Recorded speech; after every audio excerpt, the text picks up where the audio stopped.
rehearsal for hours. I am Bella Baxter. I'm a flawed, experimenting person. I seek outings and adventures. Bella's so much to discover. You're the most beautiful woman I've ever seen. I am finding being alive fascinating. Bella. Why keep it in my mouth if it is revolting? I must go punch that baby. We must experience everything, not just the good, but degradation. Shall we sing? Horror. Sadness. Bella! Then we can know the world. And when we know the world, the world is ours. More. No more. Any more's too much.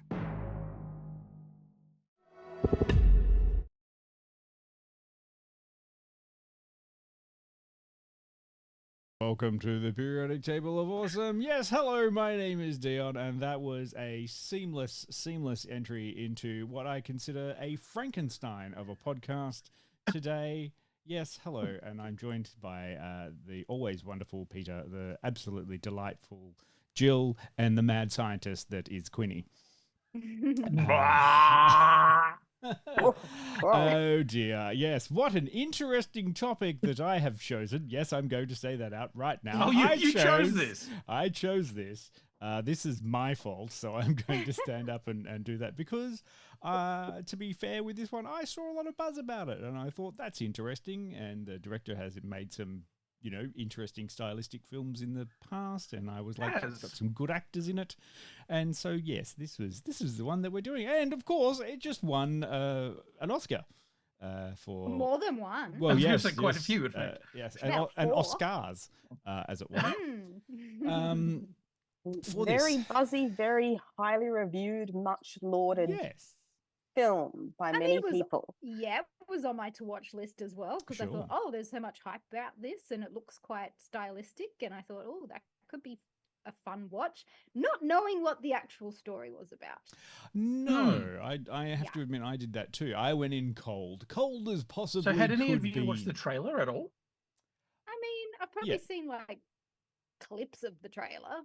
Like I've seen Emma and I saw Mark Ruffalo and and I thought, oh, I just like the visual and I mean everyone's raving about it. It was under high Oscar contention and it had picked up quite a few awards at all of the other things that have been going on right now. It's SAG, very interesting. I also like it in the whatevers. chat that not a lot of people have seen it. And oh boy, are you in for a treat. My wordy lordy. Because this one has generated some opinions from everyone who we know that has seen this. And I don't want to get too weird away from it. Not all of them are good. Maybe that has to do with the basic premise of the film and the creative people behind it. But, that's okay. Don't want to do this one. Oh, Rob has tried his best to avoid interviews and reviews, and I don't know whether to say, hey, you know what, stick around, or like, look, let's really try hard to not do spoilery things because there's such a thing that is in there that is just like this changes the whole dynamic of the film. Let's try and keep that for the second bit, but we'll have to try and do a spoiler-free one. It's difficult. It's difficult. There will be strong opinions, but you will not have context. Yes, there are some strong opinions, but this is okay because I also have strong opinions about things that aren't to do with that as well. So we can we can do the gamut. We can do the theme and the tone and the politics and the style. We can talk about all of that. Yes. So just a little bit of a look back on the director, Yorgos Lanthimos. So people in the chat have already mentioned that they hadn't seen one of his more recent films, and by recent I mean 8 years ago. The favorite. The Lobster, which right. My friends have been talking about this one as well because when I got in my group chat and was commenting quite heavily about poor things as I was watching it, a friend mentioned, "Have you seen The Lobster?"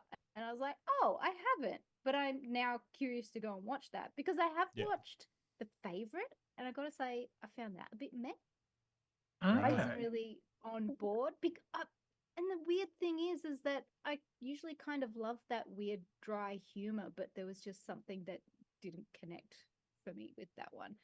So I was the same with anyway. The Favorite, Jill. I was, I actually barely remember it now, but I remembered like I didn't hate it. I didn't love it. It existed. I did like The Lobster though. That's it was such a delightfully, one of those kind of like delightfully unhinged concepts that's explored in film. So I think that's what we're trying to do. And sits very much in the kind of realm of, if not magical realism, the Lobster is kind of absurdist kind of filmmaking with a romantic absurdism kind. Yeah, I've heard it was a satirical romance, and I'm like, that's different. Yeah, it's and when you kind of read the synopsis of that, you think, how the fuck does that work? A guy goes to a weird retreat and slowly becomes a lobster or something. I can't even remember. I just remember it being deeply weird and if you don't find love after the certain amount of time, you get turned into an animal, and you can choose which one you want to be, and he wants to be a lobster. Is it different to like that Kevin Smith one? Was it The Walrus? Or Tusk, where that guy turned into a walrus. No, that wasn't a choice. Yeah. And I see that Oscar Norgan not a big fan of The Lobster. Well, it just depends. Like, I mean, look, if there's something about this, I'm trying to sort of figure out whether or not it's all of these are stylistically the same and they're a very typical kind of a movie, because this one's stylistically beautiful. Wonderful look at, excellent cast, excellent costuming, excellent sets, and magical realism tone that goes through it. Like, I was watching it going, this is beautiful and wonderful, and kind of a visual feast, and choices that I would not have made but were definitely intentionally made, even to the detriment of it. But I'm not sure if it all kind of works out in the end. I'm not sure if this is a beautiful Michelangelo sculpture, or if is this a postmodern destruction of itself that's in an art museum that I'm like, well, that's not really art, is it? I can't tell. But by the mere existence and the way that you question it, it makes itself art. Yes, you've got to have those let's conversations. take it initially purely from a style perspective, because I was just gonna ask if we could get a synopsis first. Well, that's not a bad idea. Can we have? So we're talking about Poor Things. What is Poor Things? Why are they poor? Is this a a communist manifesto? Who were the poor things? Is it? There's an important question. The second and important question is, what shit accent am I going with? Am I going for Mark Ruffalo's shit accent, or am I going for Willem Dafoe's even shitter accent? I quite liked Mark Ruffalo's shit accent of just like caddish kind of London-y guy. I don't know. From like the 1800s. I kind of want you to rakish say cad TM. Yes. My 1800s rakish cad. My first thought was to Quinny, do it in the meter of Bella Baxter, and now that I say it out loud, I do not want you to do that, because that is, I shouldn't say that. I don't know that I could. No, let's be honest. No. And to be honest, it's going to be hard enough with that rakish cad TM, because it's a very weird. It's sort of. I honestly couldn't tell you what the fuck it was. Yeah, I think you kind of had it. Yeah. Yeah. Like it's an American trying to do very bad British and not caring that he's doing very bad British. It's kind of like, what if Mr. Darcy was a stoner?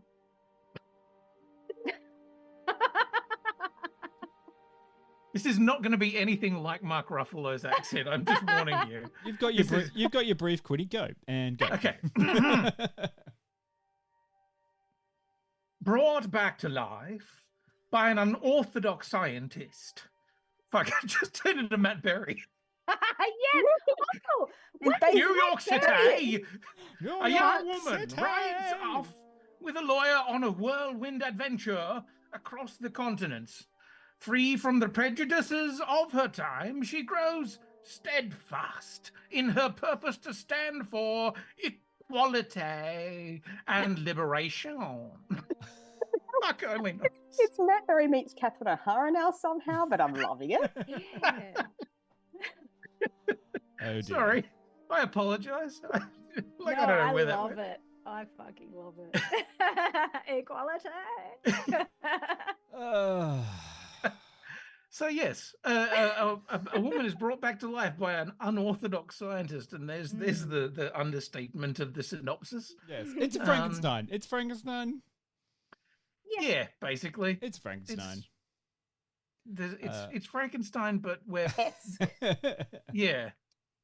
Yes, you know, it's except that, you know, Frankenstein is a masterpiece of genre written by a female author. But aside from that, it's totally Frankenstein. Let's talk. Everyone's calling this a masterpiece because I feel insane. I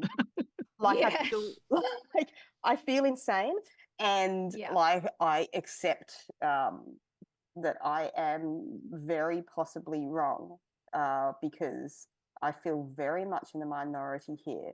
There's definitely a lot stylistically that's thrown at this. There is everything. A lot stylistically that's thrown at this. And you know I love me some cinema.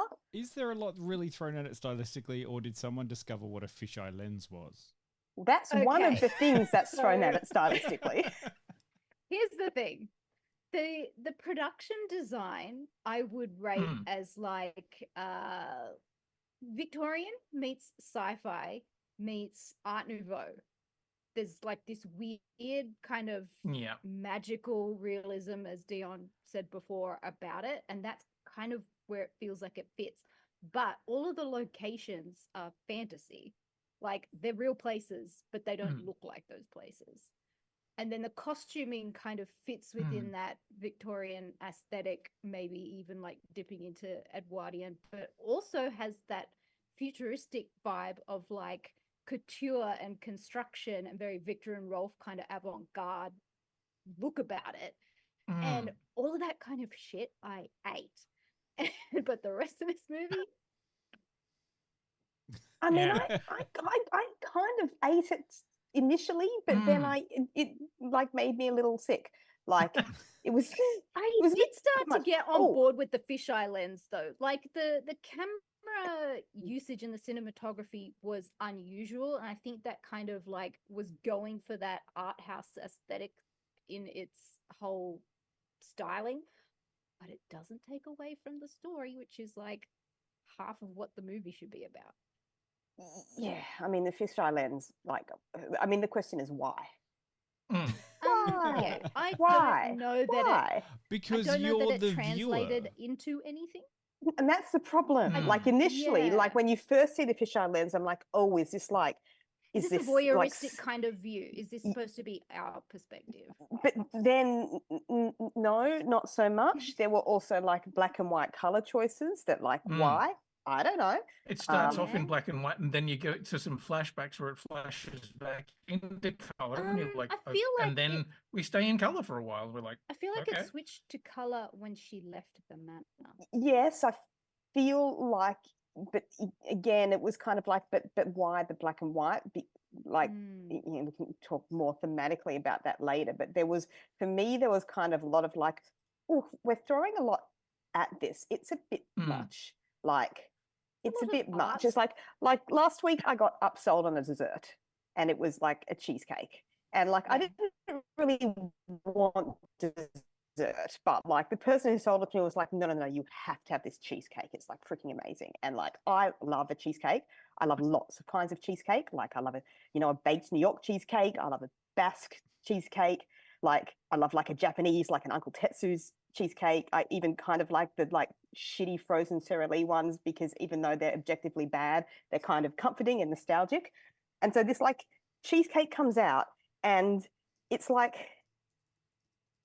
it's too much. Like, yes, it's a cheesecake, but then there's like a jammy flavor bomb in the middle, and there's like a different syrup on the top of it. And like 2 bites in, I'm like, oh no, this is like not like it's cheap.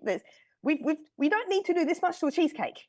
Like, and it's a also cheesecake doesn't need this much done to it. And to me, it was like it's a cheesecake with a bomb Alaska on top of it, and somebody's also thrown a bit of like extra chocolate from another dessert on. Which is what this dessert tasted like. Oh, right. DTM, Okay. DTM, doing too much. Yeah. Yeah. And that's what, there was something, and I know I made this exact complaint about Willy Wonka. Maybe it's a me problem, not so much a movie problem. Willy Wonka, you know, lots of things about it were beautiful. I loved the color palette, you know, I loved the production design, but it just felt soulless. Yeah, it felt completely soulless.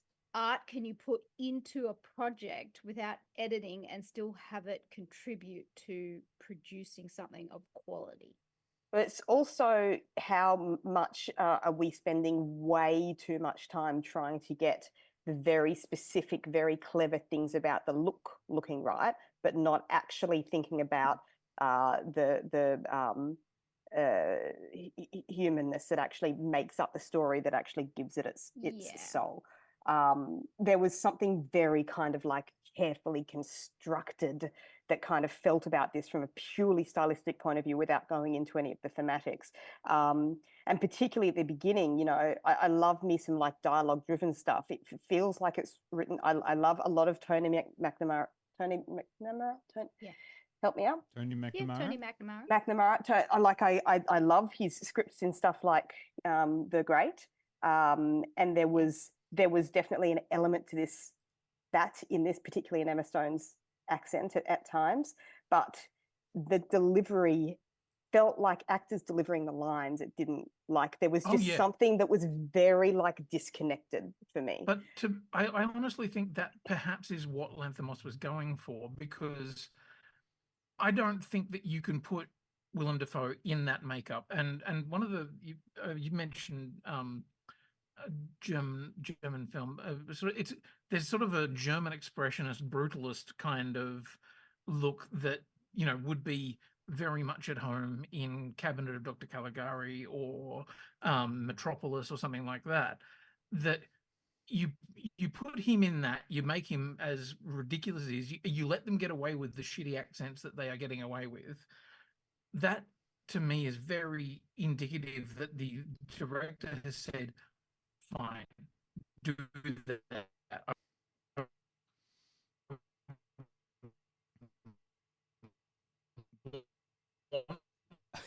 You to This sounds like Bella Baxter's right now. I understand. Is that just me?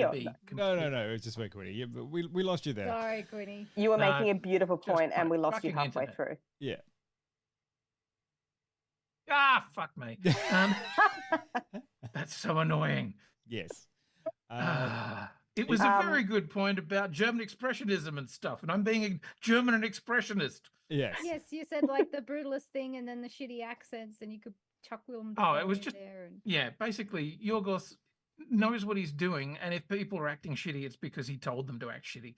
Right, and that, you know, and you know, I guess then the question is, you know, what is a masterpiece? And there are certainly a lot of masters of their work who will take that approach. Totally fine. It's not the kind of work that I particularly connect to, so I didn't have a great time with it, even though I was like, oh, that's pretty. And also, let Wes Anderson do Wes Anderson. Like, honestly, Yeah. If you're going to have magical realism, you know, go down a different kind of route. I totally get where people are coming from with like the masterpiece thing, but I think it's because they're basic and they're just being fed this, and they're like, oh yes, it's visually stunning. People are doing quirky performances, therefore it must be wonderful. But like, are you having an emotional connection with what's happening in the piece? Because I was completely emotionally tuned out in the first 10 minutes. It completely alienated me, and it made me extremely uncomfortable, and I was quite depressed that I had to watch the whole thing to review. And it's long. It didn't, I gotta say, it didn't feel long to me, even though I was distressed watching the whole thing and like devoid of wanting to seek any enjoyment from it. But when you compare it to other shit that was also in this category at the Oscars, like Oppenheimer, yes, that was a fucking long movie. Yes, it had a brutal storyline, but god damn it if I didn't connect emotionally with the people within the film that were actually giving good performances. And I gotta say, I don't understand why Emma won Best Actress for this trifling piece of garbage. Because it was bold. No. Here's the thing. Like, people were singing her praises, go, oh, you were so wonderful. Oh, you brought this character to life. I'm like, it honestly just felt like she was reading the words. There was no emotional connection I was feeling from this character. I didn't understand why she was so, well, no, I do understand why she was emotionally stunted, but I don't get the reasoning behind why that was. It's so complicated. So, not to spoil it for anybody entirely, but the way that she has been brought back to life is she was a woman that had that was pregnant. I mean, this is quite potentially big spoiler, or are you going for... Well, this is a fairly major spoiler. It's the start of the film. I don't think... No, it's not revealed. It's not revealed until the second act. No, they say that she has a child's brain. Not till the second act, but anyway. Oh, well, I fucked it up now. Shit. Yeah. Anyway, the reason why she's been brought back to life is because she has a child's brain. So, therefore, she is maturing in the body of a woman. But there is nobody that is raising her. So, she is really quite dysfunctional. And the person who has been raising her is somebody who has come from a deeply, distressingly abused childhood of their own, and has a completely weird, distorted view of what love and caring and everything also, is. The big issue with it is they're raising her as a woman, not as a child. And that is wherein all of my problems begin. Because once she starts to discover sexuality, that is when she becomes preyed upon by everybody that is supposed to be caring for her. And that is where I completely switched off. Yeah. Absolutely. Like this is one of those ones that like a movie that has come out because it has a very disturbing central premise that once it's explained, you are not like it doesn't add any sort of comfortability or not happy background, but justifiable explanation to it. Like, this is why. No. And the way that they play it off within the film is in such a light-hearted manner, in that it's like, oh, this is just a funny thing that's happening. And they try to justify that by continually referencing terrible things that happen to other characters as well. Like they do it, which actually does work in certain circumstances. Like, it is funny, but that one central tenet that goes on from the start of the film, yeah, I agree. It just made me deeply uncomfortable about the rest of the organization. They also try to explain it by saying that she's developing faster than a normal person. Because I've seen a lot of people saying that this is like very, very not cool and is essentially, sexual abuse of a minor. And other people going, oh, but she's described as being developing faster, and therefore by the time that this happens, she's at least of, adult mindset. And it's like, no, she's fucking not. Okay. But also, it doesn't matter. In any of those circumstances, did she consent to what was happening, or did she make the first move at all? No, it was... The question is, can she consent? Yes. That is the question, and that's why we're content advisory on this talk. Because this is obviously the kind of the main thing that it just kind of makes me wonder, like, yep, okay, I get if people are like, oh, look at it, it's such a masterpiece because it does cinema stuff. I don't understand why not many people seem to be talking about this very, very strange and not okay aspect of the plot. Everybody's writing it off as like, oh, it's about a woman becoming, emancipated and, Okay. exploring her body and all of this. Let's say that is what it's about. Let's kind of remove for a second the most problematic element of what this is and say, okay, this is an exploration that, well, the consent. Let's say that their argument checks out that, oh no, because she's developing faster, that's not a problem. And let's look at like what obviously the film is trying to say. The film is based on a book, by the way, that none of us have taken the time to actually read, because by the time I watched the film and formed strong opinions, it was too late for me to go back and read the book. I did, in order to prepare and kind of check, I did watch a comparison of the book on a film and the film on a YouTube channel called Why the Book Wins, to understand how the film came out of the book and some of the choices that were made. And there are quite a few interesting differences between the book and the film. But the main one that's relevant to this discussion is that there is a twist at the end of the book. Spoiler alert, if you're going to read the book. There is a twist at the end of the book. And the book is written primarily almost like from a found manuscript of McCandless about his wife. And it has her point of view in it. At the beginning of the book, saying that everything that this guy is about to say is basically fueled by untruths. And then at the end of the book, it has her point of view of what actually happened, which completely contradicts everything. So I kind of looked into kind of the choices that were made by the filmmakers who are not women, in terms of what part of this story to tell and how to tell it. And they seem to really kind of want to focus on, but this is like Bella's journey and her voice. But it's not. The way the book is written, this is Bella's journey as told by her husband and as refuted by Bella or Victoria herself.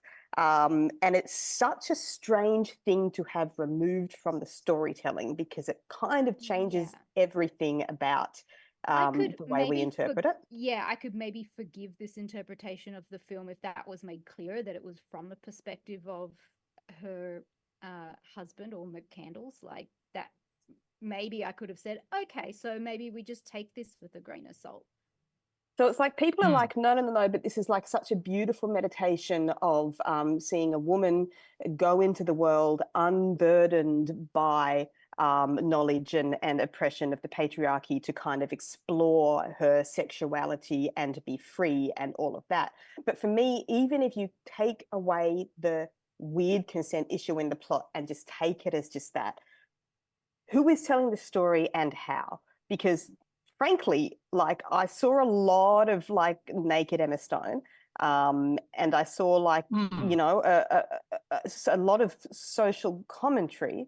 But as a female audience member, I did not feel like this was at all reflective of certainly a standard or common experience of sexuality or being in the world. And I certainly did not see a liberated character. Even though I know the plot is trying to point out that all of the men are terrible, but even you kind of get to the end, I do not see a character who is somehow liberated because she was raised without the expectations of patriarchy. I would more say that this is the perpetuating existence of somebody that was abused or was given a life of this is the norm, and then continued throughout their adult life, perpetuating that, whether to like the betterment or the detriment of their life.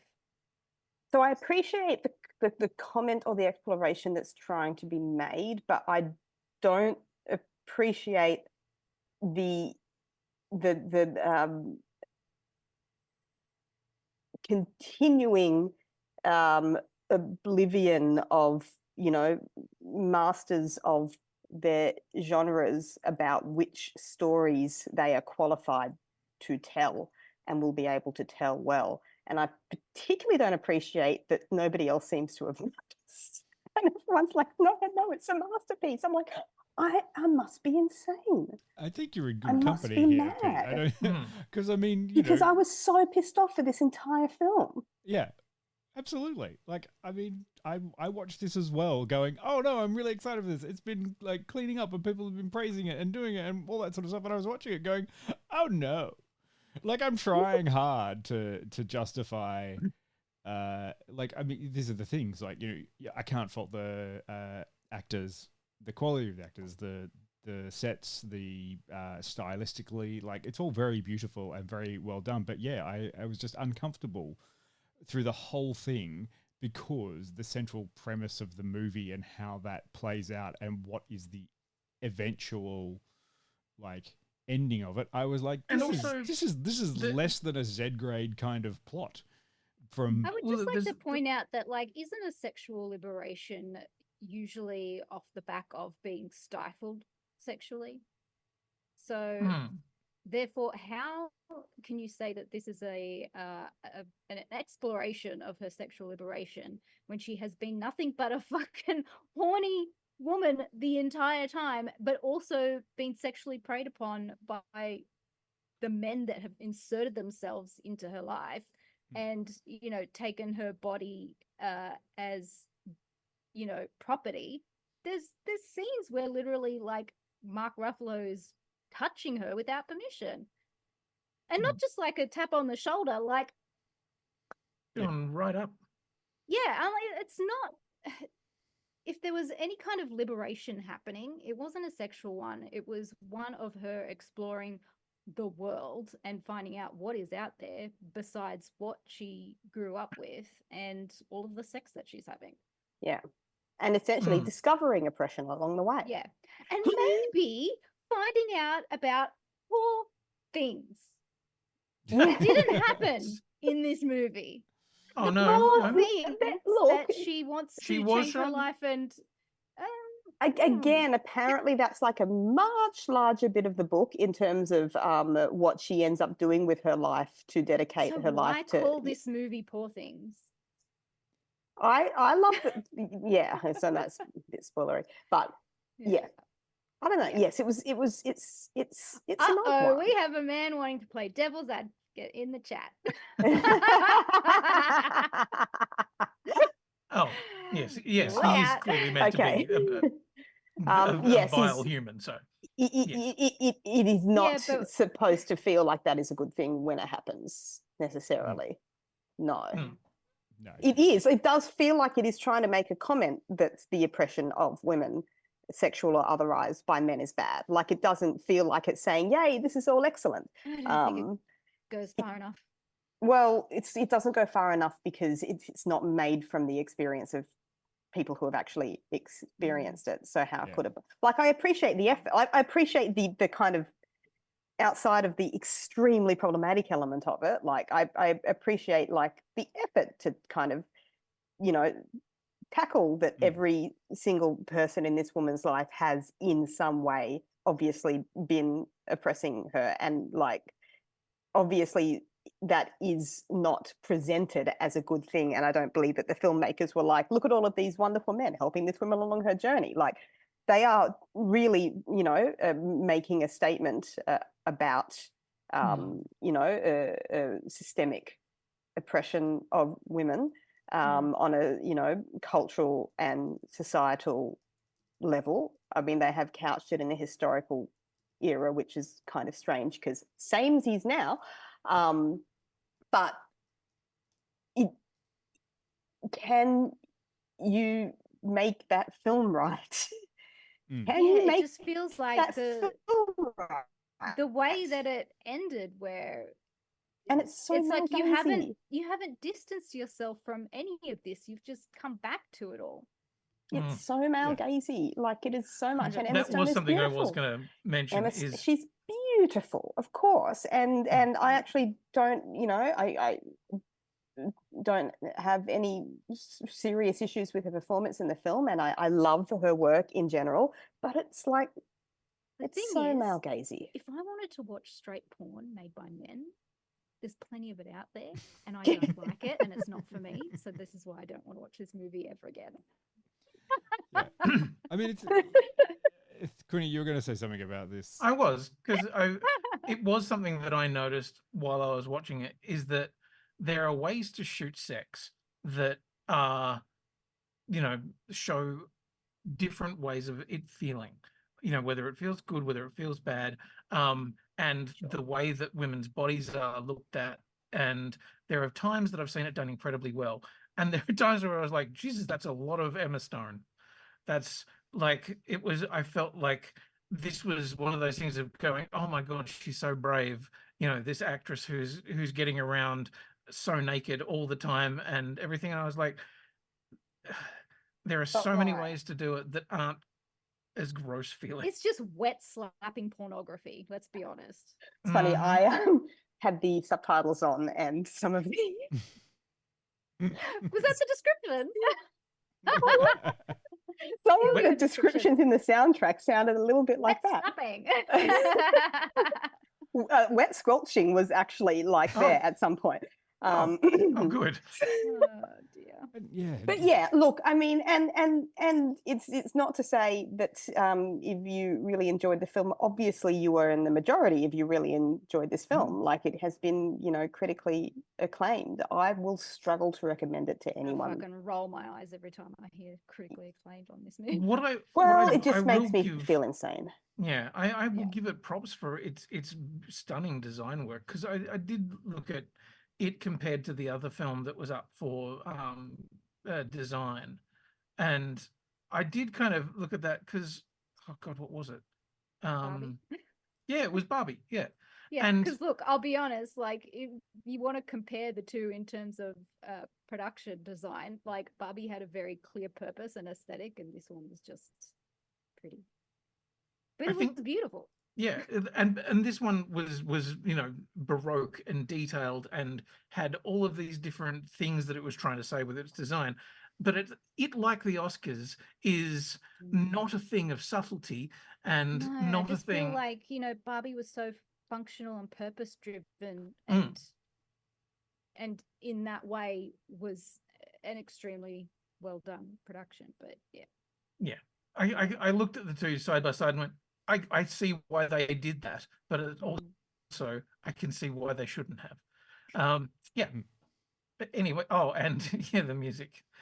I think this is why, like, the first 90 seconds of the film, I'm like, nah, I'm already angry. Hate this. The music pisses me off. Like the score. That's a personal stylistic thing. That's actually, lots of people would like the music. I just personally like it great. We're going to make this sound uncomfortable and out of tune and weird for the entire time. Yeah, that stuff was but the score I enjoyed, but then we're going to throw that fucking annoying thing where we're going to make everyone get tinnitus or think they have tinnitus for just a little while, which is just the laziest fucking piece of shit that I've ever seen.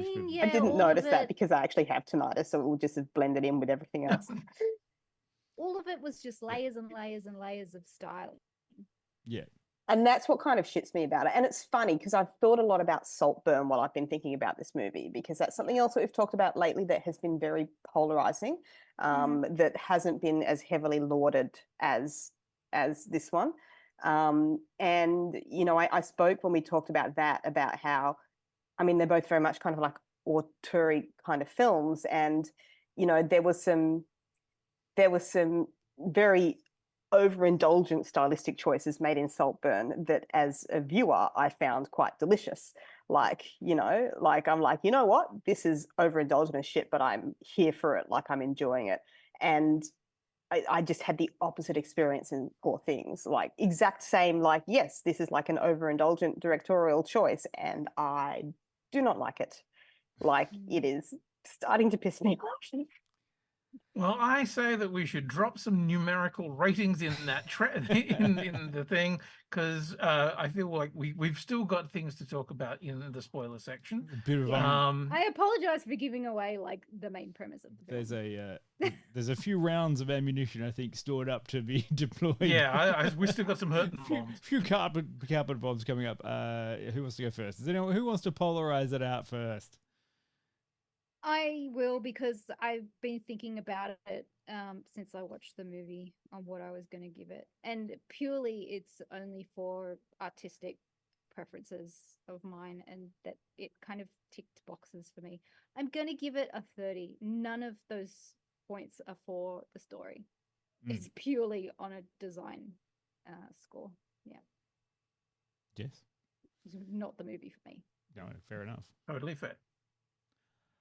Yeah, I mean, it is a hard one to rate, because if I was treating it academically, as like a film analysis, I would find lots to kind of talk about it and pull from it in terms of, interesting stylistic and directorial choices.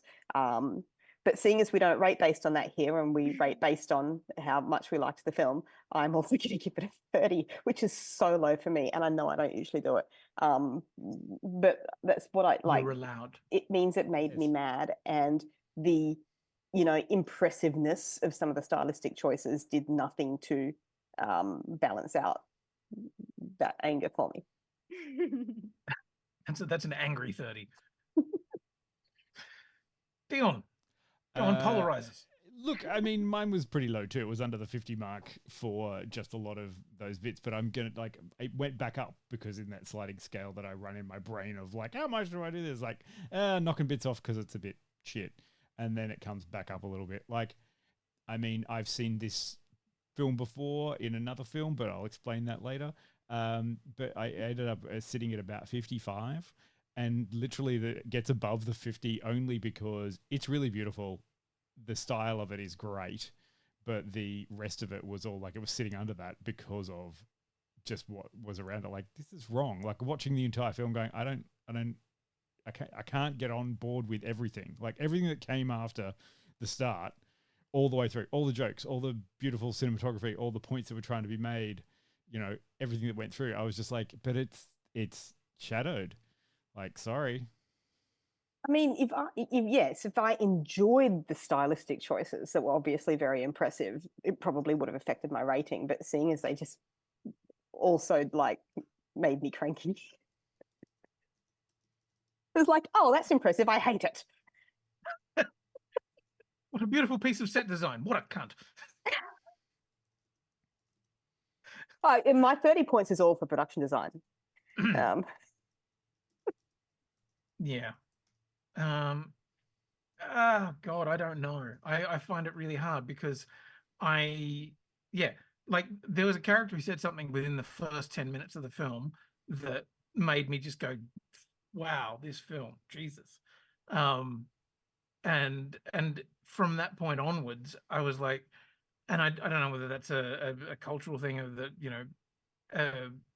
you could say it or they're intending us to hate the character, but you can't use the R word in a way and still have me, get on board with that character, no matter how sympathetically they try and paint them. And there's not a technical use of the R word in ableist context, but definitely a wrong use of the R word. And again, intended to shock. To shock, but at the same time, it felt just like, oh, what? Okay, you're trying to shock me. There were so many things that were so contrived, and being contrived for a very particular reason, where it's like, oh, look at us with our pig with a duck's head. Oh, look at our, look at Portugal, except it's clearly, Portugal via Metropolis. I mean, yeah, if it was like Spain or something, I could forgive it for like the Gaudi aesthetic, but yeah. Yeah. For me, I don't think architecture in Portugal is like that. No. There were so many parts that I was like, wow, that's visually stunning, but then it would do something really annoying, and I kept on going, what the fuck is your accent? And Willem Dafoe's makeup, where I'm like, what the and he's spitting bubbles everywhere, and I'm like, what the fuck? You're being willfully fucking quirky, and you can't do half Genet.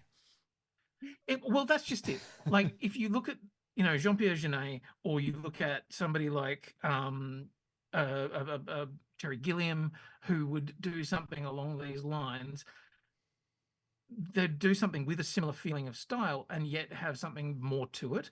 This felt like it was cherry picking from all of these things and then doing something really mid with it. Something really, what was the word you used? Basic. Basic.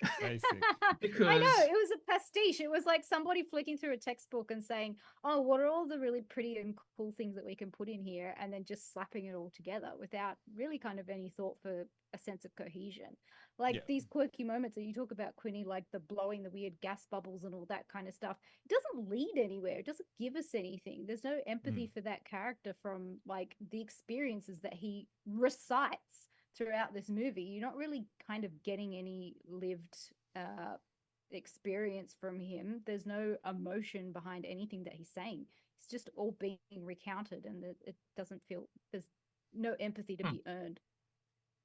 So yes, in the end, my rating is 45. Let's have a clip, and then we'll come back and pull it apart even further. Right. Let's go and have a look at some of the attempted comedy that comes much later in the film. After all of this, after Bella has returned. Wedderburn became much weepy and sweary when he discovered my whoring. I find myself merely jealous of the men's time with you, rather than any moral aspersion against you. It is your body, Bella Baxter, yours to give freely. I generally charged 30 francs. Well, that seems low.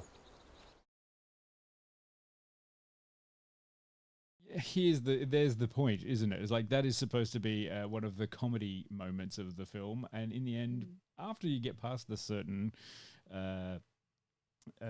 premise, it's just disturbing. Look, the way that Emma speaks through the movie, I understand it's because she hasn't had a proper brain development as like a normal child would over decades, and like all of her learning has been very quick. She walked quite stunted for quite a long time. I get that is her brain development happening in a very short space of time.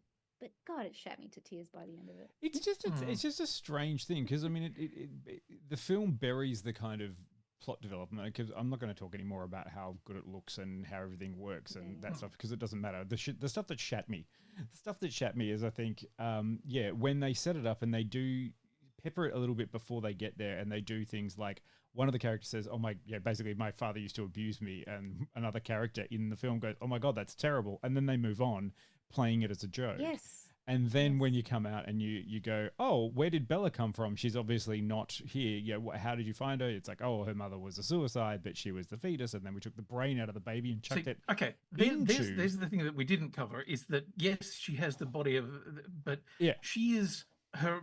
She's it's spoiler time too. The brain. Yeah, we're in spoiler territory.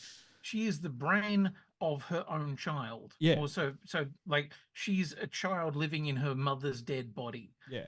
It's a nightmare scenario, but I think that was the thing that just stuck with me, is like it is a baby that has not been born, that has been put into a fully adult grown woman's, and then instead of even trying to explain that, they just pass it off and go, that's funny, right? And then move on. And she's developing so much faster, so it's okay that she can be sexually invested. Yeah, and they premise it with, oh, she's an experiment, so therefore I'm not doing any kind of nurturing whatsoever. Yeah.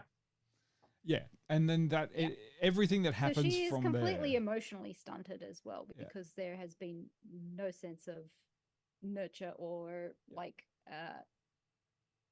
Well, it's not even nurture; it's just abuse. Like, I mean, this is just, Well, no, that's what I mean. Like the way you raise a child is through nurturing and teaching and all of this kind of stuff, and none of that is happening. I'm like, this sick experiment, dude. Because like, what's the experiment about then? that you could do it because you did it. You've done it with Yeah. all the other weird fucking animals that you have at your That have manor. So like, willfully- where do we go from here? If you want to have this experiment, why not like do something with it? What, you're just monitoring what she eats through this guy. Okay, well, why don't we like test a theory and like experiment with like her development of a fucking baby brain in a woman? And then they do it like, again. just feed her to the wolves and she's preyed upon. It's fuck this movie. And my first but why about that, by the way, when that kind of explanation of, you know, it's very rare that you get, you know, a body so near death that you can do this with, and you have, you know, a dead woman but a live baby. Oh yeah, the stars aligned on this. Yeah. You have a dead woman but a live baby. So obviously, what you do is you take the baby's brain, you put it in. What? You've got a live baby? The baby's alive. That's just the baby. That's like, I know. I what mean, the fuck? it's So you've killed the baby baby. and let it, like, oh my god. I mean, I'm not like pro-lifer, but we're like we're talking like a full term, like I have a full term baby. Anyway, that was my first but why. That's just kind of like glossed over. The whole film they is take the baby out of the womb and then put it in the. They took the baby out of the womb, but the baby was like living. Yeah. Okay. Like, and this is one of the things. The whole film is just a dark, ridiculous situation. It's kind of like someone who just is like accidentally trauma dumps at a party and just goes, oh yeah, you know, and by the way, I had to watch my mother die and I walked onto this other thing. And you're kind of like, wait, that's horrible. And this is the whole film plays off that as if it is funny, and that makes it quirky. And then that's the whole thing of it. And it's all about liberation. And it's like, it's not liberation. It's not emancipation of this human child hybrid. It is just a, like, I mean, unless it's like true calling is to try to point out exactly how horrible men are, and it still fails on that. Like, I feel like it trips every time it goes to make a point. It trips badly, and it thinks it's scored. Like, it thinks that it's like, oh, I've just made a really good point that's valid about, you know, society and wealth and how people treat female. I would say sex that workers, like everything. the only real scientist in this film is Bella herself, because she's the one that experiments quite a lot. And I'm not in the crass of sexual experimentation way, but in the way of like she is studying human behavior and learning all of these things. Like she, towards the end of the film, where the mother's body that she is in, her name was Victoria. So when Victoria's husband comes back to claim her and was like, where did you go? You took off. She's like, I'm going to go with this guy and see what happens. Yeah. Like, but every aspect of an occurrence that happened to Bella, she was all about like, let's go with this and see what happens. Bella is a when character. she went to Portugal with Wedderburn, and he's like, oh no, you only eat one tart. She's like, well, fuck that. And she went and got another one. And what happened? She threw up. But, you know, she wanted to see what happened. Yeah. She got more than one. She's the fun experiment scientist that's going through, and all of this is an experience. But it's also terrible. But it kind of, also throws me at the end where she's like, her whole rhetoric for like the entire of the movie is like, I'm going to be a doctor. I'm like, at what point were you influenced to do this? Like, where did this inspiration come from? Well, apparently that was her in the book, you know, there's a scene in the film where she like just randomly stabs a corpse. Cadaver. Yeah. Apparently in the book, she actually was assisting Godwin with his surgeries and what have you, well, like you can't put heaps that earlier in the movie. on. You can't put that in the movie if you have not earned it. And that's the thing. Apparently at the end of the book, her separate account where she wants to correct the record, which then is like thrown apparently, you know, also into doubt after that. But her separate account is, you know, she wants to be remembered for this and this and this. And it's like, she has become a surgeon. She has dedicated her life to you know, the solving the medical problems of women and the poor and that kind of thing. And she's like created this huge, you know, life and career for herself where she's actually helped a whole bunch of people through this. Whereas kind of in the movie, it's like, I'm going to be a doctor. Yeah, I kind Yeah. of wish that like all of the incessant fucking had been like really cut down and they'd explored more of that, because that would have been a far it more wasn't. interesting film. But maybe I wonder why it wasn't like more than an hour of incessant fucking. Actually, I think it's because everybody involved in working on the project was a man. I'll back that up going, yeah. I mean, it sounds like the men read the first half and went, this sounds like a great book, and then just went and made that and managed to, yeah. Again, I will say there's plenty of straight porn out there made by men that is exactly the same as this movie. Yeah. Although, to be like completely fair, I watched it and I say I didn't find any of it sexually, like, it wasn't something that I was watching going, oh, this is kind of hot. It's just like, no, this is just all weird. No, and but sometimes that's somebody's kink. Yeah, exactly. If you just got to rub one out, then that's what you watch. But like, who watches porn for emotional connections? Sorry. But it's the premise, the broken premise is inescapable, is the problem. And even if you were going to try to enjoy the rest of the film, like the moment that is revealed, really makes it a little bit impossible. Yeah. Unless you really stretch your suspension of disbelief to a point where you accept that no, she has emotionally and psychologically and intellectually developed to the point that she is a woman and can consent now, which runs and like it's an antithesis to her actual behavior in the film. So, you know, pick one. It's one or the other. Like either you have the character having fully emotionally and psychologically and physiologically developed, or you don't. And in the film, they didn't.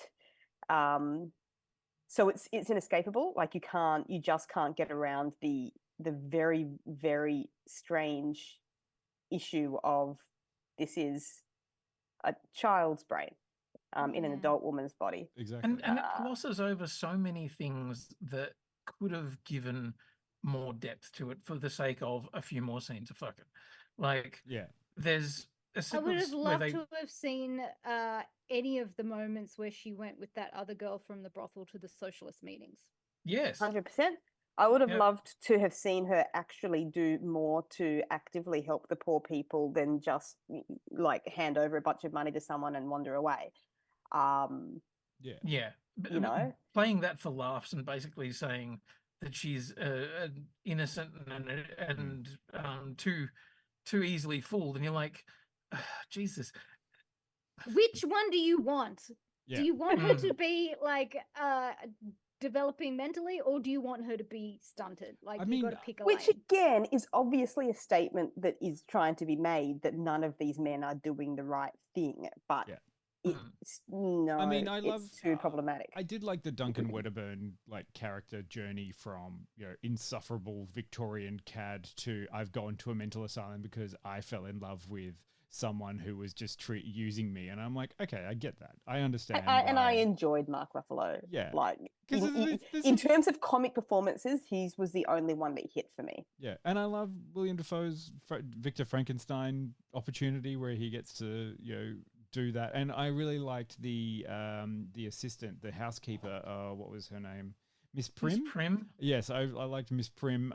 She was great, like just as a nice little comedic foil. And shout out to Margaret Qualley, who, like, why would you put somebody so astounding just in the tiniest little bit part? But okay, sure. Yeah, I mean, look, and can I draw your attention to another film that I think is an allegory to this one, which I highly recommend you getting out and watching if you can.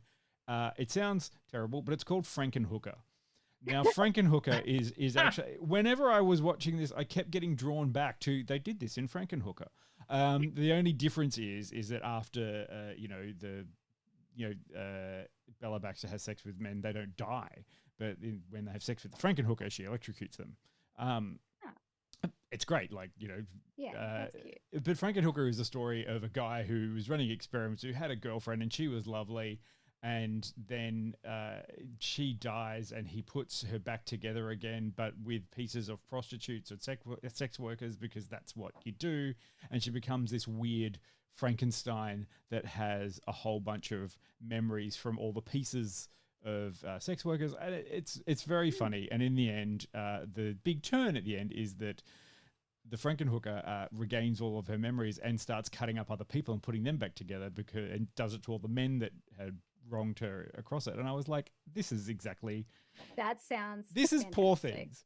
And also you will love it because it is terrible, and also that's the way, that's how you want to experience it. This one has that same kind of a story, but everything's so good about it. Like, that's what frustrated me. We talked about Madam Web, and I was like, that's just a piece of shit. Whereas this one is like... I did research to see what other like porn parody Frankensteins are out there, and there are a lot. Yes. But There boning are a the assembled dead is a real kink for a lot of people. But Interesting. I mean, the fact that this is... Sorry, Queenie. I was just going to say, also coming out at almost exactly the same time is a film called Lisa Frankenstein, written by Diablo Cody and Zelda Williams, which is an 80s style retelling of Frankenstein that's more rock and roll.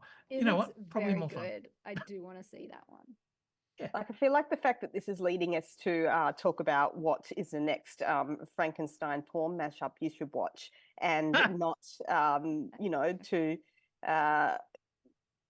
the actual attempt at social commentary, I think is really, really telling. I mean, Frankenstein was social comedy before it was horror. Yeah. It was an exploration of what is human and what is monster. And this is, obviously intending to be an exploration of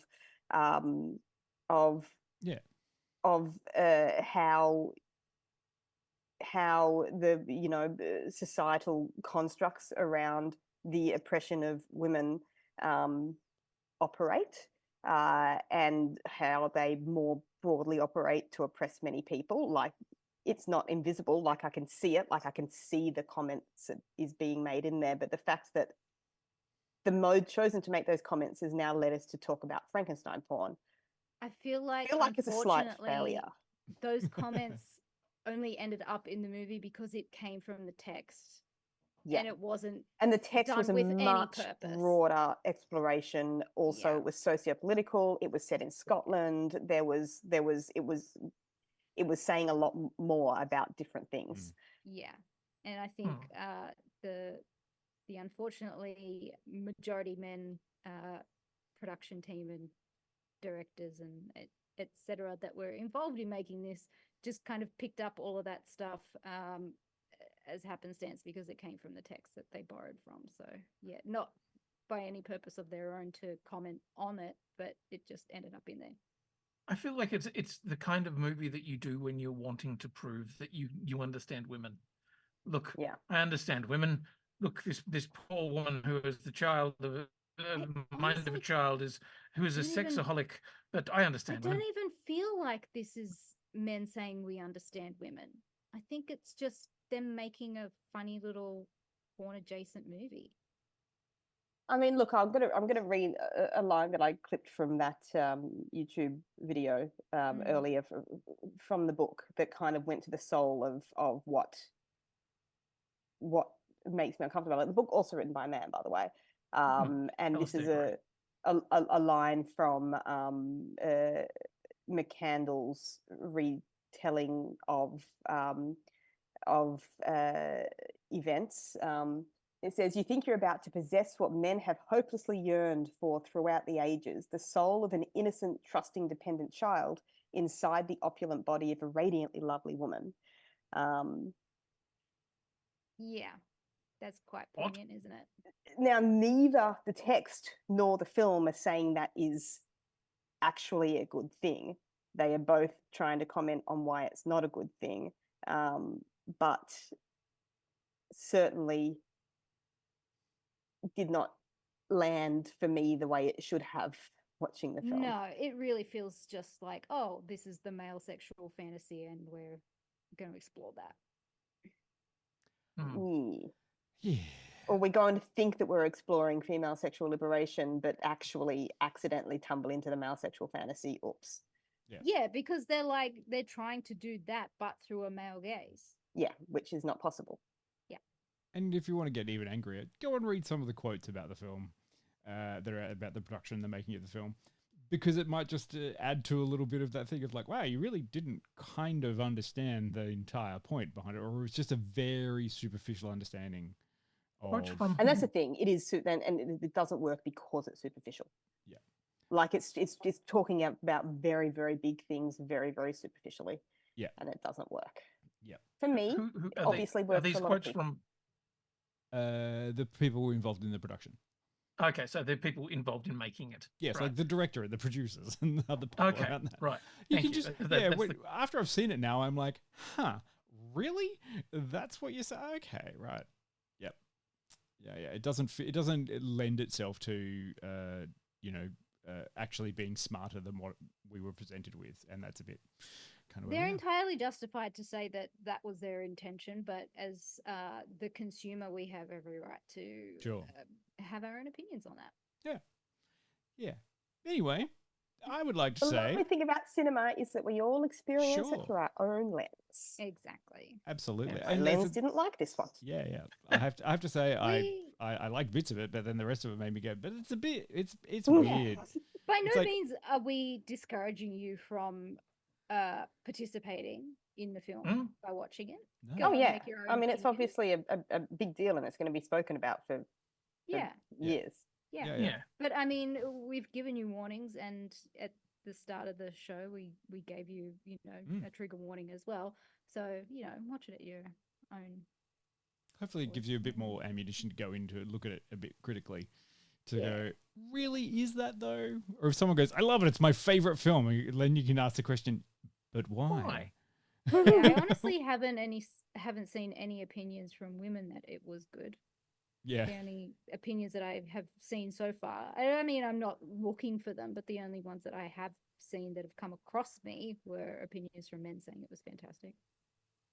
Interesting. Yeah. Interesting, that. Then what about next week? Next That's a bloody week good is question. my choice. Yeah. We are going to be discussing the new look on Apple Plus. A look into the world of the couture houses in Paris during the Second World War. I have been watching it, and I have learned a lot.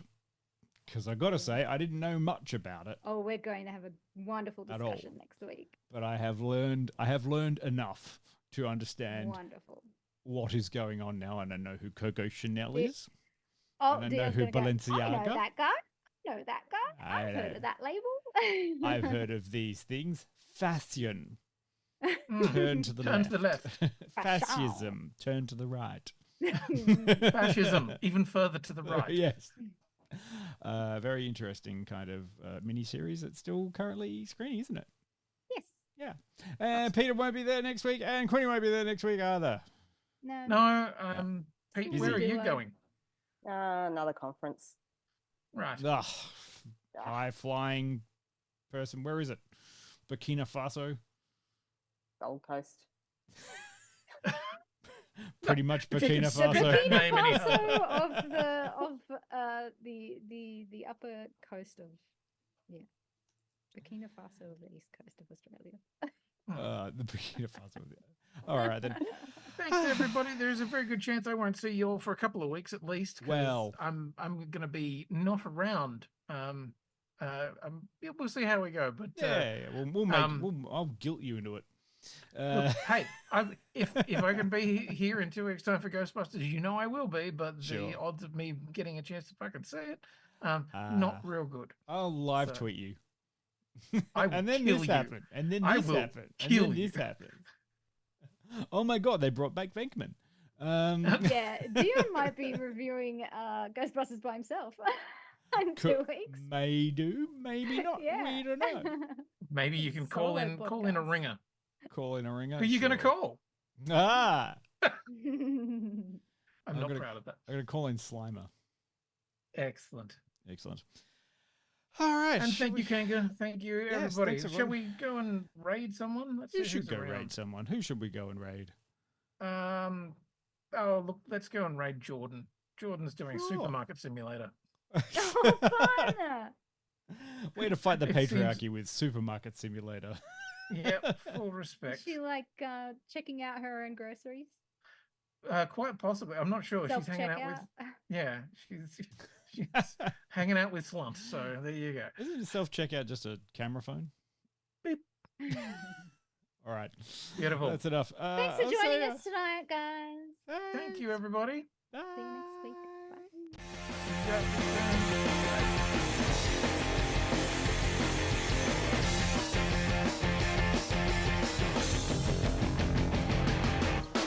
I wanna live in a world full of heroes, not sit here counting zeros in a cubicle downtown.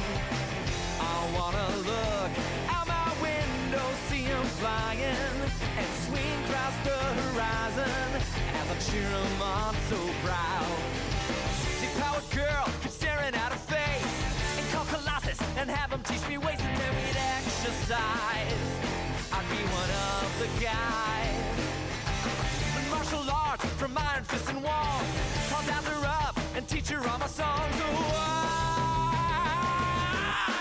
I wanna live in a world full of heroes, not cooking up these heroes at my parents' restaurant now. I wanna yell